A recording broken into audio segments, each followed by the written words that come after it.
அல்லேலூயா. உன்னை கொண்டு போயிட்டே இருப்பார். உங்களை பார்த்து சொல்லியிருப்பாங்க, இவன் இப்போ ஃபேஸ்புக்கில் என்ன பெரிய ஆராதனை என்ன அப்படின்னு. அவனுக்காண்டியே நம்ம செய்யிட்டு அவருக்காண்டிலாம் செய்யிட்டு நம்ம போயிட்டு இருக்கிறது யாருக்காண்டி? நான் அவருக்கு சொந்தமானவன், உனக்கு சொந்தமானவன் இல்லை. நீ என்ன வேணாலும் பேசிட்டு போ. நீ என்ன செய்ய முடியும்? என்ன செய்திட முடியும்? நீ ஒண்ணுமே செய்ய முடியாது. ஒண்ணுமே ஒன்ன செய்ய முடியாது. ஹல்லேலூயா.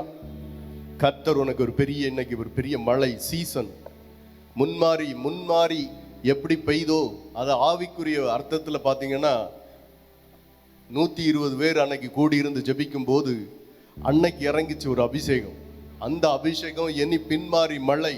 அந்த அபிஷேகத்துக்கு ஒப்பிட்டு வேத பண்டிதர்கள் சொல்றாங்க, ஒரு பெரிய மழை வரப்போகுதுன்னு சொல்லி, ஒரு பெரிய ஆவிக்குரிய ஒரு ரிவைவல். அதுதான் எழுப்புதல் ரிவைவல்னு எங்கேயுமே வேர்டு இல்லை. அது இந்த பின்மாரியத்தான் சொல்றாங்க, ஒரு பெரிய எழுப்புதல் வரணும்னு சொல்லி.